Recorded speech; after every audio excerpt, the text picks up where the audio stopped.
What's up, everybody? It's Wednesday night, June 6th, and the NBA Finals are here, boys. It's been a long season, but we finally got here. I felt it's been a long ass season, dog. Like I felt we've been watching basketball for like 2 years, and it's like finally the finals. Yeah, they did a good job of stretching it out this year. They added that IST, the in-season tournament, made us feel like there's a big, event in the middle. And, these playoff series have gone pretty long. I know there's a 7-game series that we just got through. So, yeah, a lot of basketball's been played. Chingos, bro. Yeah. Well, let's talk about how we got here, boys, with the Celtics and the Mavericks. They're facing off tonight at 7:30. Tip-offs at 7:30. And for the most part, the Celtics, they kind of dominated their way. What is it that they lost? One game getting to there, or 2 games to get to the finals? What was the official tally rolling? I think they lost. I think they lost 3. They lost a game in each series, if I'm not mistaken.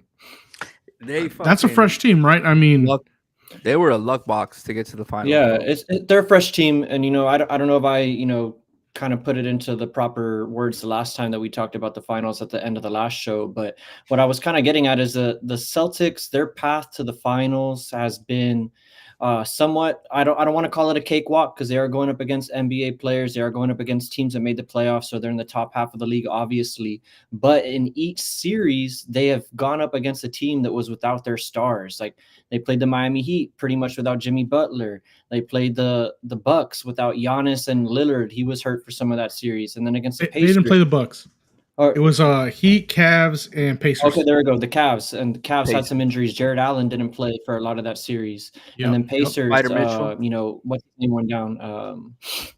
Halliburton went down throughout the series. So for me, I want to see if the Celtics can turn it up. And that sounds kind of crazy saying that, but in each series, again, like they've been playing each series pretty much knowing that they were going to win.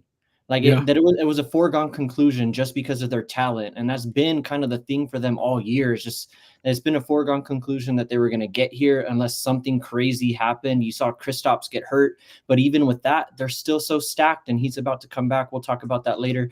But yeah, for me, the glaring thing that you see here in terms of and not even looking at the rosters is just the difference in the paths for each team, right? The Mavs went through the West, and the challenges they had. And then the Celtics and, kind of the disarray that the East was in, they took advantage of that. So. Yeah, just for the record, it's 2 games lost for the Celtics. It was the Heat in the second game, and then the Cavs, they lost 118-94. So 2 games is all they given up. They swept the Pacers. These are fresh legs. And let's talk about the dynamic rolling, because it's going against the best backcourt against the 2 best forwards in the league probably right now, right? The two most skilled backcourt, point guard, shooting guard, or double point, however you want to call it, versus, Tatum, the power forward or shooting forward, and another small forward in Brown. Yeah, it's definitely the battle of the duos here. Like I know we just mentioned how stacked the Celtics are, but there's clearly 2 alphas on each team.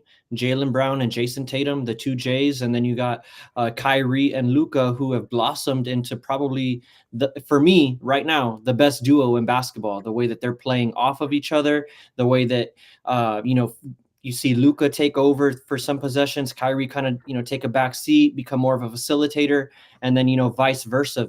For the past couple of years, we've been talking about Luka kind of draining out, kind of like that James Harden effect, taking your team all the way there, being that 35% usage type of player, and then that kind of changes up with Kyrie getting there, and you see that extra juice that Luka has had, and that's led them to those victories, and especially with that Game 7 ass whooping that he handed out to the Wolves, 20-point first quarter, just coming out firing. So yeah, a great point there, Justin. Is definitely put them down early.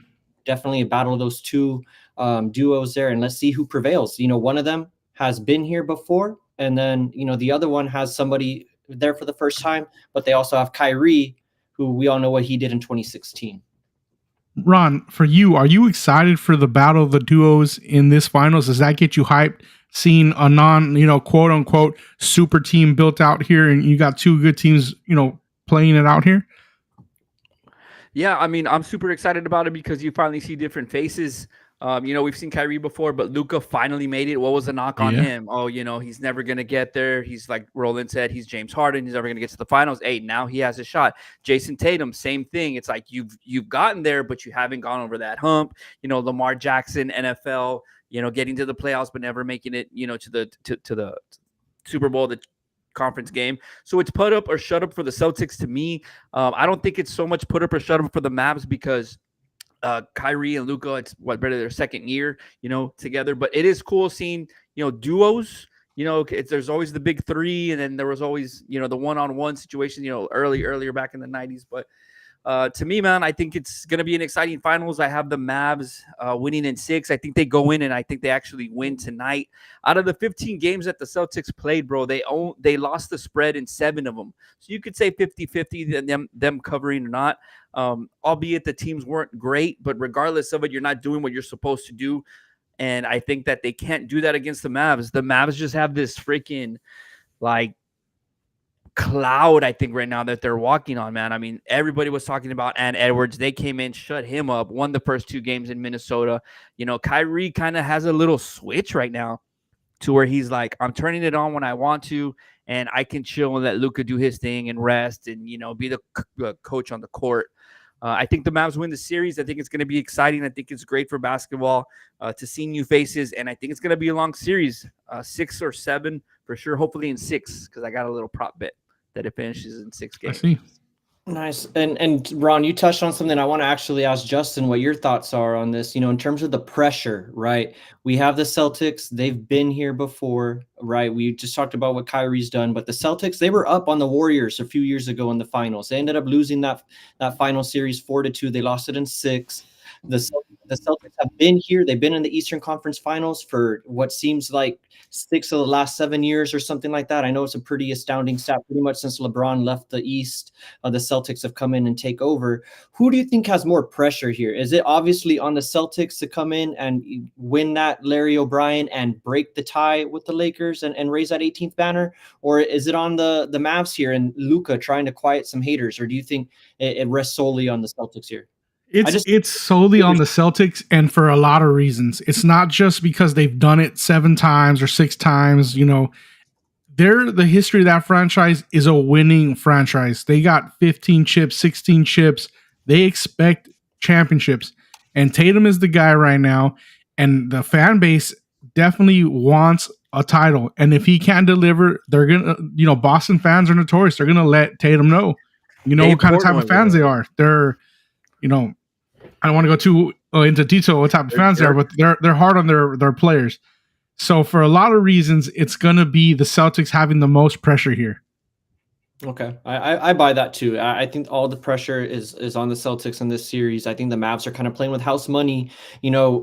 Ron was kind of talking about the cloud in his talk, and when we broke down the playoffs and we had our podcast, and we didn't talk a lot about basketball throughout the year, but when we did touch on the playoffs before they started, we did note, and we didn't buy on it because I don't think anybody at the time was really doing it, but the Mavs were the hottest team in basketball coming into the playoffs, the way that they ended that season. I think they went like 19-2 or 18-2 to end the regular season. They were playing the best defense. Luka and Kyrie were starting to play great basketball off of each other, and they've carried that throughout the playoffs. They were the hottest team coming in, and they've carried that. So it's just one of those things that you keep on waiting for the moment for it to stop, right? For them to regress or maybe come back down to earth. But that hasn't happened, right? We talked about PJ Washington coming back down to earth. He's still playing at a pretty good level. Derek Lively playing at a high level. This team, like Ron said, they're on cloud 9 right now. They're perfect team. I think stylistically and the matchup they offer to beat the Celtics. I think they're in for an advantage the way that they're built currently, the way they're assembled. Yeah, the way that they're assembled. Go ahead, Ron. What were you gonna say?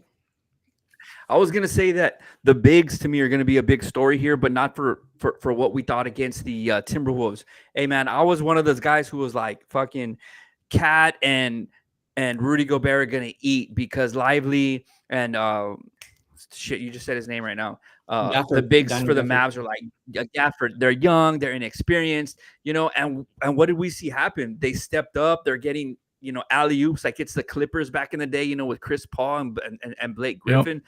So I think to me in this series, there's going to be a switch because now we know those guys can ball. Now we know they went against the defensive player of the year and, they handled themselves, You know, it's like in football when they say in the trenches. You know, offensive boards are huge in playoff basketball, and I think that they got their confidence up. And Roland mentioned before the show who's hurt. You know, Porzingis is hurt. I can't even say his first name. I'd rather say his fucking last name. Porzingis is hurt. I mean, Al Harford, what boys? He's like 55 years old, you know, trying to, you know, throw elbows down there in the block. That shit ain't gonna happen. So I think that's another advantage for the Celtics, you know, not just stylistically, but we talk about the superstars and then we talk about the role players, and the role players for me are the bigs for the Mavs. Yeah, that's a very good point. Although, you know, I will say the Celtics have a lot of role players when it comes to the wings. They're stacked at guard, but just sticking on the front court though. And, you know, you brought it up where, you know, we're talking about Porzingis. Porzingis has been out since that first series, since the first series of the playoffs, hasn't come back. He is going to play game 1 now. And that's where I want to kind of, you know, stop this conversation for us to talk about is, are you worried at all about Kristaps? We mentioned it. He was going to come back. Coming back in the playoffs is tough, but coming back in the NBA finals, I can't imagine that that's any easier. I can imagine he's been playing some 5-on-5. He's been playing some scout team defense. He's been getting acclimated, trying to get his legs under him. But there's no way that you can possibly game plan or scout coming off of a screen, or, you know, being the switcher and having to pick up Luka or Kyrie. Like, there's no way that you can scout for that. So, Justin, are you worried about Kristaps in this series? Do you think he's going to be much of an impact even though he's coming back? Or can we cross him out? I think there's a possibility for him to be an impact, just because we have to say he's been practicing against the Mavs for 2-3 years that he was with them. Good so point. He's familiar with that offense. He's familiar with that defense. He knows what they do. He knows their tendencies. He's on the inside. So on a mental aspect, he's going to have a little bit of an advantage right there. Touche. That was good. I didn't even think. I forgot, bro. He was with the Mavs and shit, and he was with Jason Kidd was there, right? I mean, they were there together for at least a few seasons. Yeah, he played with Luka for a while. He's 3. Yeah, that's right. Too. 2019, 2020, 2021. I don't know why for me that whole span of him with the Mavs just kind of like disappears. I always just see him from like Knicks to the Celtics. I want to say he was hurt. He was hurt a lot during that span. That's why the Mavs tenure for Kristaps didn't go so good. Is that sketch? No, it's Ben. It's Ben. Hey, brother. Hey, how's it going, Ben? You know, another thing I want to talk about, Roland, you were talking about, you know, who is it going to be harder for? Is it the Celtics or the Mavs? And I want to talk about players, the 1A players. We're talking about Jason Tatum. We're talking about Luka. Up until this point, because Jason Tatum still hasn't won anything of significance, and neither has Luka. Who's had the better career right now? Man, that's tough. Better career? I mean... Jason Tatum's already been to the finals, so I guess he has realized more success. But individually, I mean, I would probably take Luka's career. I think he's kind of surpassed Jason Tatum on the totem pole, I would say, of where they stand on the NBA pecking order. That's because that's on the line this series as well. It's not just the two teams playing; it's legacy of the two, players in the NBA. But I mean, I see that. I agree. But again, there's so many factors that go into play here. Like, are we really going to hate on Jason Tatum if he goes out and averages 35 a game in this series and they lose either because Luka and Kyrie were too good, or maybe Jaylen Brown didn't step up, or whatever, and vice versa? What if Kyrie's the one that ends up winning Finals MVP? Or is that going to be something that we hold against Luka? I think we do hate Jason Tatum, and that goes back to me saying that he has the most pressure because of the franchise he belongs to. That's a winning franchise. They expect championships, and if he can't produce in his career, it's different. It's a different level than when you play. Not that Dallas is a smaller market, but they just don't have the history that Boston does. For sure. No, I get where you're going with that. In terms of like who has the most pressure legacy-wise, and like for all that it's I mean, I guess you could go Jason Tatum because you add the Celtics thing, but when you talk legacy, I mean, Luka has a lot at stake too, because we're talking about Luka potentially being one of the greatest of all time, right? Because he's got European titles, and then if he has NBA titles to match, I mean, that's like, who has that? And we're looking for guys right now who are going to be that de facto face of the league, right? That de facto guy after LeBron finally decides to, ride off into the sunset. And that's kind of what I'm saying. Because can we see Luka get that, like, not Bron treatment, but the whole like Bron isn't as great as Jordan because he doesn't have 6 titles. But to me, his game is like way better all around, assist, boards, team player, all the shit. So you could say that about Luka too, that I don't know if he needs to win all these championships for his legacy to be great, or at least greater than Tatum. Say Tatum goes and wins 1, maybe 2, but he's not, that great, falls off after that. And Luka's still balling, maybe gets 1, not as many. I think you could still, have that argument that Luka's way better and will go higher than Tatum overall when their careers are over. Yeah, I think at the end of the day, when you're players of this caliber, like I know I said there's a lot of circumstances that come into play. Circumstance dictates a lot of what you're able to do. Maybe not so much in basketball as it does like in football and whatnot, like as far as your teammates affecting your overall success. But when you're as good as Luka is, you need to have some rings to show for it at the end of the day when it comes to your career. Because again, the whole argument against LeBron and I'm just talking about the whole LeBron and Michael Jordan thing. LeBron doesn't have as many rings or whatever, but then people come back and say you can't, count rings. That's not the de facto thing.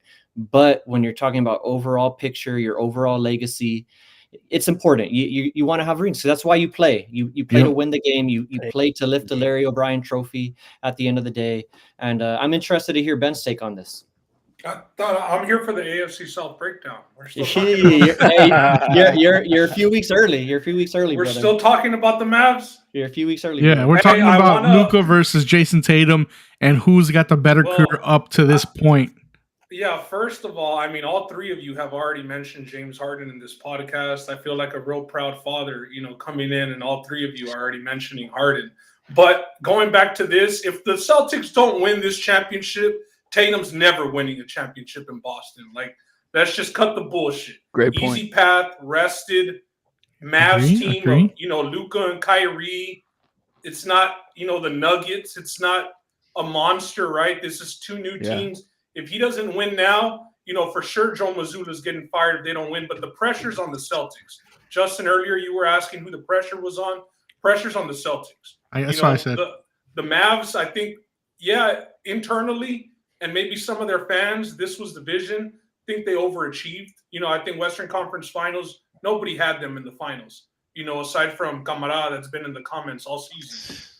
But yeah, the pressure's on the Celtics. And then as far as, the Tatum and Luka, 2 guys that we've been hearing for the last 2-3 years, they're up next. They're going to take over, new face of the league. Neither one has an MVP yet. One of them is going to be able to have their first championship under their belt and take that step. So, it's like loser leaves town, bro.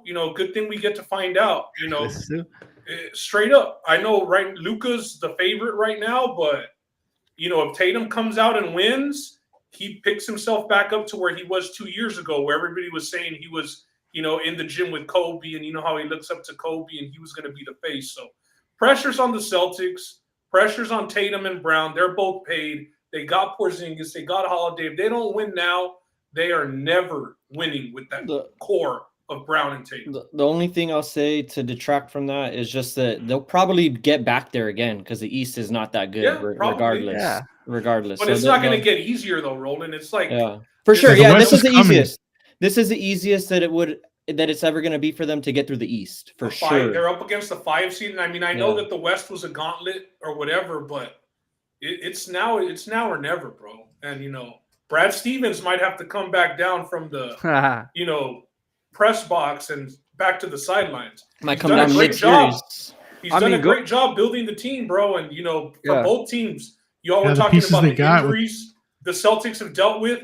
This is going to be the hardest matchup that the Celtics have faced so far as defensively in the backcourt. But I think it's the same way, vice versa. You got Tatum, you got Brown, you got Holiday. You have a lot of guys that you can throw at Kyrie and at Luka. Derek White. So both ways, I think we're in for a great one. 6 games. I heard y'all say 6 games. That's the popular pick right now. I think Ron said 6 in the Mavs. Yeah, I'll go with the Celtics, but I think 6. Either. Yeah, 6 either way. I see at least 6 or 7 for sure. Yeah. So another storyline coming into this game is the whole Kyrie situation. You know, he has a contentious history with Boston. The last time we saw him with the Nets, you know, he was doing his little dance and stomping on the logo. Do we think that we can get there? Stomping on Lucky. I don't care to say his name. You know, it's F the Celtics for me. But do we think that this game, this series with the fans involved could get contentious like that again, where we see, you know, Kyrie, you know, giving it to the fans? We see Luka do it, telling one of the fans in the Minnesota Timberwolves to shut the F up. Can we see, you know, some kind of situation like that? Because we know the history Kyrie has in Boston. It's not a good one. Ramadan Kyrie, he might not be eating, you know, for a certain amount of time during the day, but he's going to be eating in Boston, bro. Kyrie is all the way back. I mean, this is LeBron Kyrie. This is LeBron Kyrie. This is fucking step back Bobby Jack over fucking Steph Curry. This is to win the, you know, he should have been the one that said, Cleveland, this is for you. You know, that's the Kyrie that we're going to get. Look, man, there was drama in Brooklyn. There was drama with the Celtics. The whole shoe deal thing happened. People calling him out because of his beliefs. And I think all that shit is finally past him. And he's just Uncle Drew is back. We're going to get Uncle Drew in the 2024 NBA Finals, bro. He's going to give it to the Celtics, and he's going to bring the Mavs a championship. Jerry, that was for you, bro. Jerry. Roland, what about you? How do you see this series going with Kyrie's presence in Boston once again? I'm still trying to gather myself. LeBron Kyrie is nuts. I mean, I would go for Cleveland era Kyrie, but calling him LeBron Kyrie is insane. But anyways, Ron, great take there. I think it's gonna get contentious. I mean, the Celtics, they're already known for having a super contentious, bordering racial undertone having. That's kind of what I was hinting at. I didn't want to say it. Hint of undertone of racial undertones there within that fan base. We know what Kyrie stands for. We know he doesn't take that BS. We know Luka is already going to be chirping fans.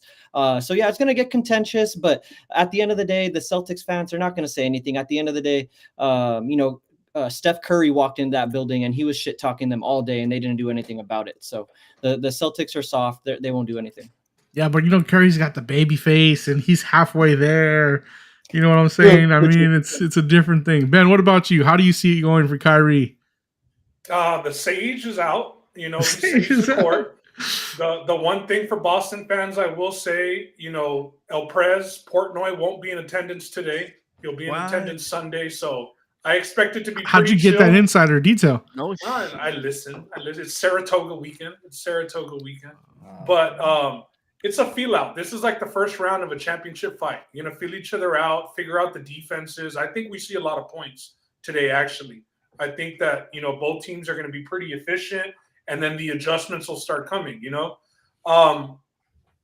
But for Kyrie, bro, he's the vet now. I mean, he is the vet. He's the vet on the Mavs. So I think that he kind of holds his composure. Maybe, you know, Kyrie a couple of years ago, you could see him. If they close out Boston, you know, in Boston or some shit like that, he'll pop off, you know. But early in the series, I don't see him, you know, trying to be a distraction, you know, deliberately and, you know, getting into it with the fans or something like that. Hey, maybe, you know, they're down bad and they kind of need it. You know, the team needs some sort of lift. So Kyrie maybe engages in that. That's the only way that I could see it. Let's give this team a jolt. Hey, nah, they're not going to be, you know, messing with Kyrie like that, whatever, let's go. But I don't see it. He's a vet. He's very composed now.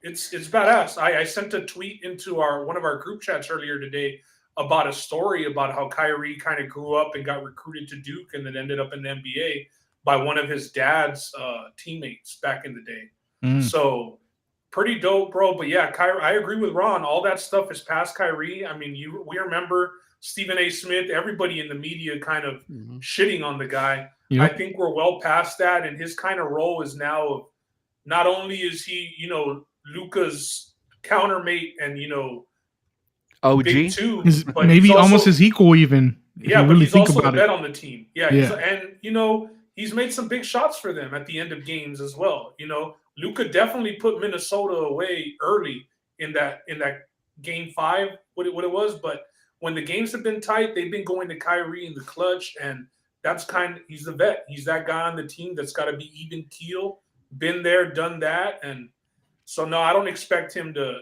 really start anything with the fans. They'll chirp at him, but I don't see anything happening. Plus, Yeah, he's he's not beyond only that he's now. not only the vet on the Mavs, he's the vet in the finals, bro. You know, so I Very think good when point. Al Horford, baby. And so the Celtics have if some you're the NBA Celtics, championship. I mean, if you see the Celtics and you're like, you know, it's still kind of like shit. Like that's got- still Kyrie over there on the other side of the Yep. ball. I mean, You know what I mean? So he kind of has that aura that he can kind of carry. Drew Holiday has won a ring, so I mean the Celtics have some championship experience. And so has Horford, or no? I mean, Yeah, but they ain't Kyrie, dog. They ain't running around Was with the Horford tassels part of that- on the shoes. You know what I'm saying? They're not That LeBron, Kyrie. 2007 Celtics Yeah. they're squad. not LeBron, I mean, Kyrie. Yeah, Ain't this LeBron, is not Kyrie. Paul Pierce, Al Horford. This is not Nah, Paul Pierce, he Al was Horford. on the Florida championship teams. That's about it. okay, because I remember that After that. championship, but not after that. But yeah, you know, you were talking about Kyrie. You know, you got to talk about Luka and the pair together. I mean, last series they were averaging 30 points a night between the both of them. They were counting for 65 points a piece. You know, for the both of them as a duo. And so I have to ask this question, boys.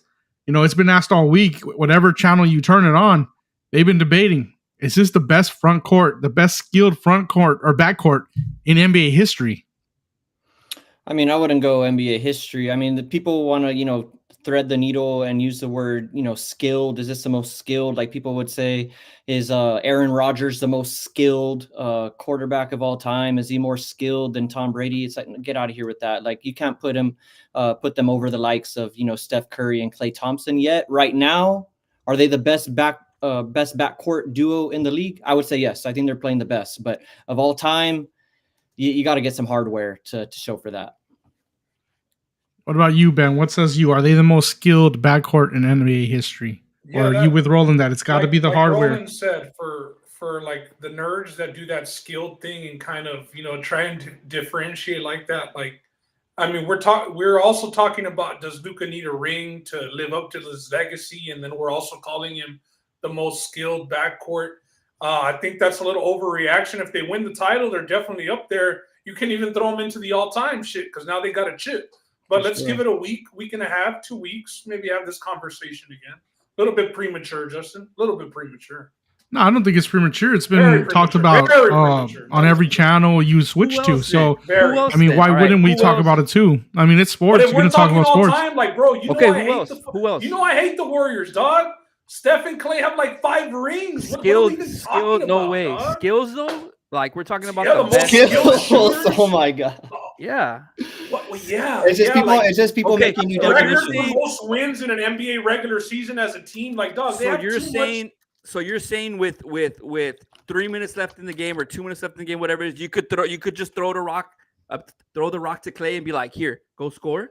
Yeah. No, Yeah. You can. you can't. You have to, Come you on, have to Set him stop up the for an play for open him. three. Come His on, best cuz. thing is when you Bro, set but him it's up for an not like we open can three. say He's that not about he's not both. making his own shot every time. He's Yeah, not. We can't. This is listen. Let me give you a prime example. I was a victim to this, guys. Just a year or two. I was a ago, you know? victim. See it. There was a very Oh prominent rap man. beef, and it was Nicki and Cardi. And I think right now, I was rocking with Cardi because I wasn't respecting the OG. It's And I think switched. right now that's what y'all are doing. Y'all are rocking with this new duo, and you're kind of forgetting who's been there, done that. And they haven't even played at this level together for a whole season. They caught fire at the end of the year together. For the most part, it's been like, hey, when is this duo going to work out? They've finally started gelling, and we're seeing it come together.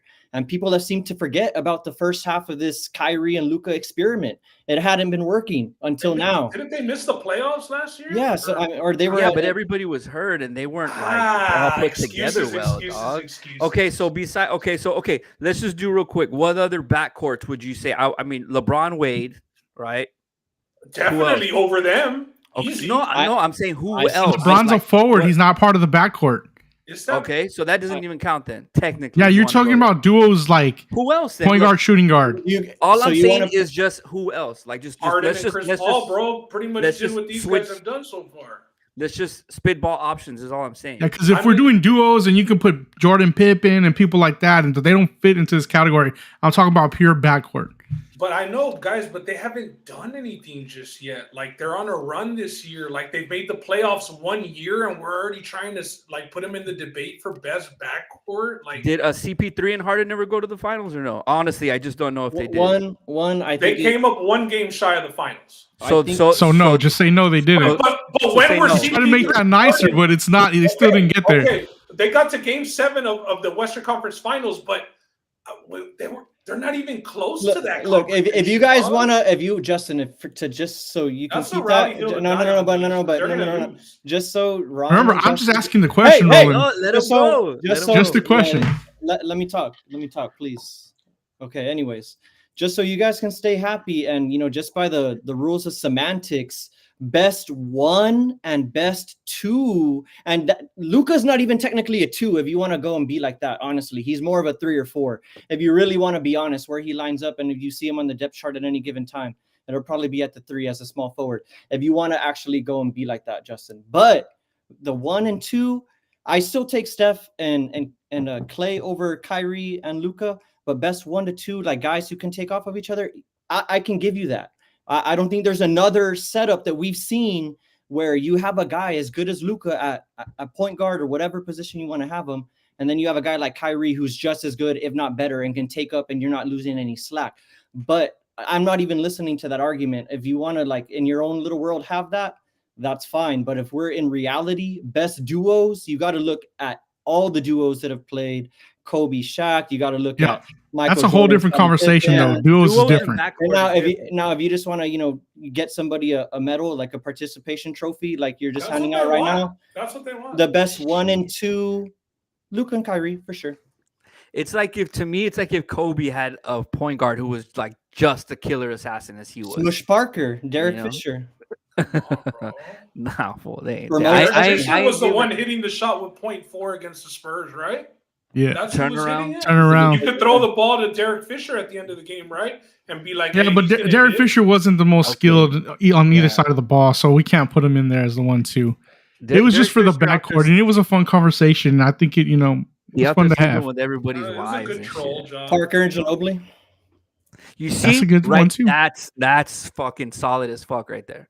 They got the skills, they got the hardware. It's a good combination. Now they don't shoot as great as your Curry and Clay, but that's a badass argument because obviously they're better shooters. But I mean, I would want TP and Ginobili with the Rock. And like those Euro guys are pretty skilled. And then also too in a game of like 2-on-2. it's a completely different conversation. Yeah, perfect. Completely different.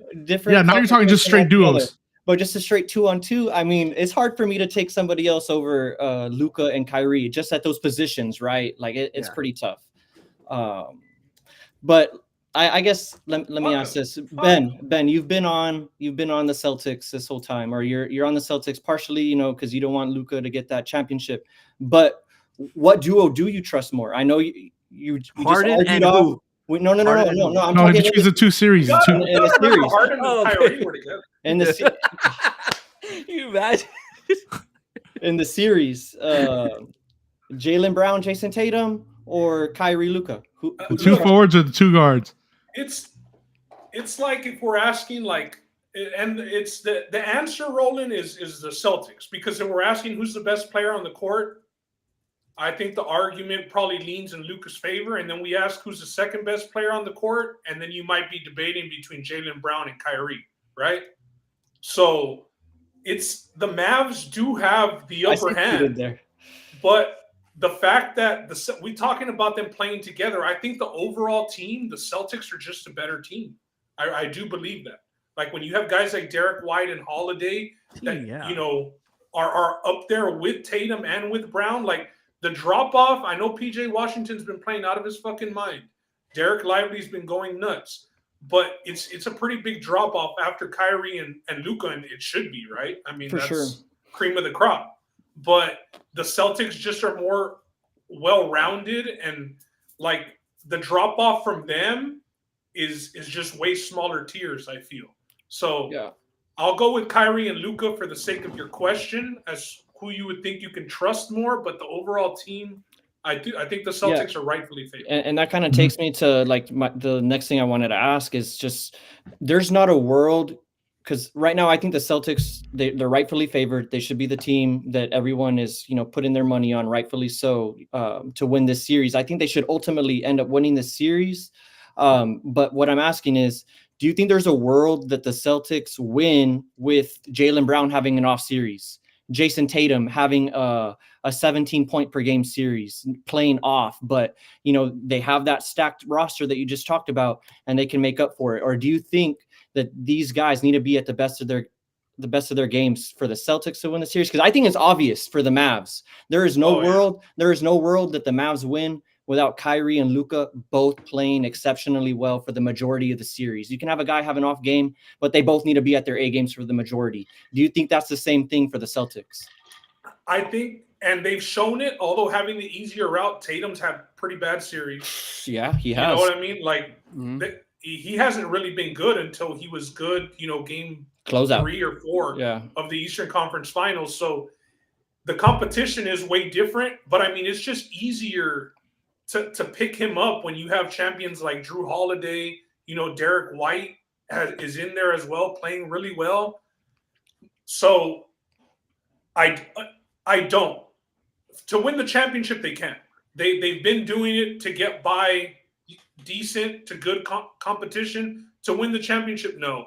And the thing is, I feel like his worst games are behind him because, bro, he was pretty bad. He was bad. He was. You know what I mean? And I think out of everybody, he might have the most pressure on him, although Luka's the bigger name. If you watch Hoop and if you've seen ball, like we said, Tatum's supposed to have been up next. Love the terminology there, dog. Yeah, I think ball. Lace him up. Bro, I don't think that they can afford it. I don't think that they can afford it, no. What say you, Justin? What say you? I saw you shaking your head over there. You think that Tatum and Jaylen Brown both have to be on their A games as well? No, I'm with Ben. I'm just laughing at this guy's little quips and quotes here that he's saying. But no, absolutely, Ben's correct. It has to be that they all show up. They can afford, because of how much depth they have, for one of them to have an off night here and there, but Dallas cannot. Dallas has no place, no chance. And we've seen it. The games that Dallas lost is because one of them had the off night. And it has to be both of them. It's the duo. It's not the team there. It's the duo. While the Celtics, they got the duo, but then they got a little bit more depth. They got a little bit more in their team that they can afford to have a little bit of an off night. One of them, not both of them, though. I mean, we're just going to forget that Tim Hardaway's over there on the bench, cuz? I mean, hey, that's a baller right there. The thing is, we've been talking about the Celtics playing a bunch of injured teams, and it's not like Porzingis wasn't out. You know what I mean? He doesn't move the needle that much, does he? I would say that he's their third best player. Oh no shit! I think. Brown, Tatum, he. So you like Porzingis over Drew, and you like him over Derek White? On what he brings, yes, for sure. You have to, because he's soft. They also need a presence. They need some big presence. Al Horford's going to get you maybe 8 and 10, but you need Porzingis to pour in his 15 to 20 points a night also to win, bro. Look, this no doubt. I just wanted to ask what you thought. Hey, bro, you don't have to apologize. Yeah, I mean, Holiday is going to be the clamps this series. I don't expect Holiday too much offensively. Holiday has got to go back to defensive player of fucking first team all defense, Drew Holiday, bro. Yeah, on either one of these guys. Just take care of one of them, bro. The thing about the Celtics to me, bro, is that they're like the Cowboys, right? When they get a big lead, they always find a way to fuck it up, and we've seen that in the Celtics. They come out big first half, going into the third, and then they fade away in the fourth. They've lost massive leads. And against a team like the Mavs, who's just going to keep shooting the ball, putting pressure on you, they can't do that. So as talented as they are and how deep the roster is and all that, I think as a team mentally, if push comes to shove, they're going to crack. And the Mavs are, like I said, riding on that cloud, and they're just going to go out on their shield. Where I think the Celtics, and we know their coach isn't the smartest coach either. With the coaching matchup, I'm taking Jason Kidd all day. They could fold. The coach went out and called them out in, the press conference earlier in the year. So it's tough, man, to put all your eggs in the basket for the better team with more depth and, a couple OG championships, on there. Because Dallas has done nothing but slayed monsters. this playoff series Oof. as the Perfectly. 5th seed. Perfectly Clippers, Thunders, and Wolves. Perfectly That's the said. toughest Clippers, road to the Thunder, finals in a Wolves. while. Hey, I do think it might be defending worth. champs. I do think it might be worth the Celtics, easing Porzingis back into the series, because as we talked about, bringing somebody back after the amount of time that he's missed is tough already, but then bringing him back in the intensity of a series as the NBA Finals, it's a tough task, especially for somebody that like Porzingis. You're going to be asking him to switch, be asking him to guard a lot of tough players. Not the best situation. I know you don't want Horford to be out there too long, but the fact of the matter is, he's kind of held his own. I mean, for what they're asking him to do, they're just asking him to be that guy that hits the open shot pretty much, because he's over there in the corner by himself a lot of the times. We saw him hit 6 or 7 threes in a finals game. So I think it would be worth, the Celtics bringing Porzingis back off the bench, maybe ease him into it a little bit.